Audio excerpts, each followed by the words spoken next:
A'udzubillahi minasyaitonirrajim. Bismillahirrahmanirrahim. Robbi a'udzubika min hamazati sayatin wa a'udzubika robbi ayahdurun. Robbi shrahli sadri wa yassirli amri wahlul 'uqdatam min lisani yafqahu qawli. Assalamualaikum warahmatullahi wabarakatuh. Pemirsa Cahaya Hati Antv, berjumpa lagi bersama saya Abu Marlo. Mari kita jadikan Al-Quran sebagai lifestyle hidup kita. Pemirsa, mari kita lanjutkan pembahasan kita yang kita sudah membahas berbagai topik, dan hari ini tidak kalah menarik dan ini sangat penting sekali. Oke, pemirsa di rumah, sebagai informasi yang sudah kita dapatkan sebelumnya, bahwa manusia itu diciptakan oleh Allah pasti ada tujuannya. Pasti ada hal yang harus kita lakukan ketika kita diciptakan oleh Allah, dan tujuannya adalah beribadah. Dan ini menjadi satu-satunya tugas kita. Kenapa? Mari kita dengarkan satu surat dan ayat ini. Surat 51 ayat 56. Silakan. A'udzu billahi minasyaitonir rajim. Bismillahirrahmanirrahim. Wa ma khalaqatul jinna wal insa illa liya'budun. Dan aku tidak menciptakan jin dan manusia, melainkan supaya mereka menyembahku. Oke.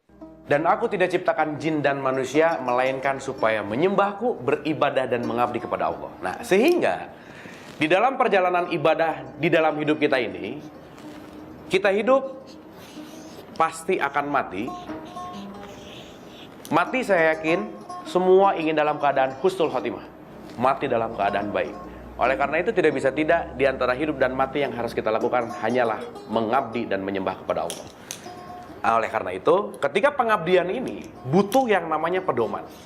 Nah, seperti biasa kita buka lagi surat 45 ayat 20. Silakan. Bismillahirrahmanirrahim. Hadza basairu linnasi wa hudan wa rahmatul liqaumin yuqinun. Oke, subhanallah, enak banget suaranya. Supaya kita tambah mengerti, kita dengarkan terjemahannya. Silakan. Al-Quran ini adalah pedoman bagi manusia. Al-Quran ini adalah pedoman bagi manusia. Lanjut. Petunjuk dan rahmat bagi kaum yang meyakini. Nah, oleh karena itu, telah kita bahas, tahapan terhadap Al-Quran ini tidak bisa tidak. Yang pertama, Qurannya harus selalu dibaca. Yang kedua, dipelajari. Yang ketiga, kita harus selalu paham. Dan berikutnya, kita harus juga mengamalkan. Dan kita harus selalu mensiarkan. Oke, saya yakin pemirsa di rumah tidak lupa kan? Dan saya yakin hari ini 5 tahapan ini sudah kita lakukan. Nah, pertanyaannya dan topik hari ini, ketika membaca, pelajari, fahami, amalkan, dan siarkan, manusia ini butuh peralatan atau tools. Saya akan mengatakan seperti demikian. Peralatan dasar manusia untuk bisa membaca, mempelajari, memahami, mengamalkan, dan mensiarkan. Pemirsa di rumah, disadari atau tidak, mari kita renungkan baik-baik. Hari ini saya bisa berbicara. Hari ini pemirsa di rumah bisa mendengar. Kita bisa membaca, mempelajari, memahami, mengamalkan, dan mensiarkan. Apapun itu tidak terlepas dari peralatan yang sudah dipersiapkan oleh Allah. Karena sekali lagi, Allah mempersiapkan manusia ini untuk beribadah, dan pasti Allah maha dari segala maha. Penciptaan manusia ini, manusia adalah makhluk Allah yang paling mulia dan sempurna.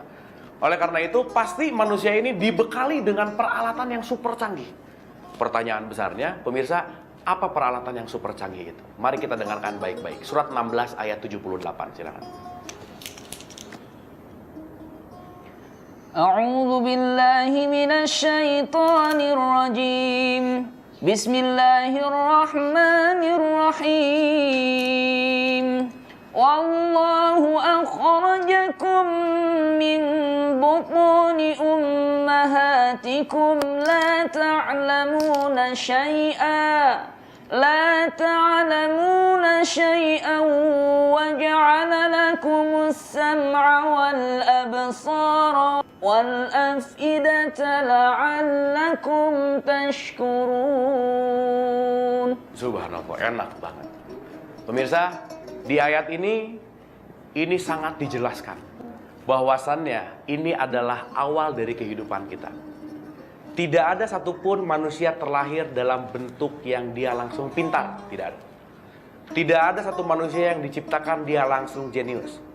Saya yakin kita semua sepakat, pemirsa di rumah, kita semua sepakat bahwa semua manusia dilahirkan dalam bentuk zero, dilahirkan dalam bentuk nol, tidak mengetahui apa-apa. Oleh karena itu, mari kita renungkan baik-baik, tidak ada satu bayi yang terlahir ke muka bumi dalam bentuk dia tertawa-tawa, nggak ada, tidak ada.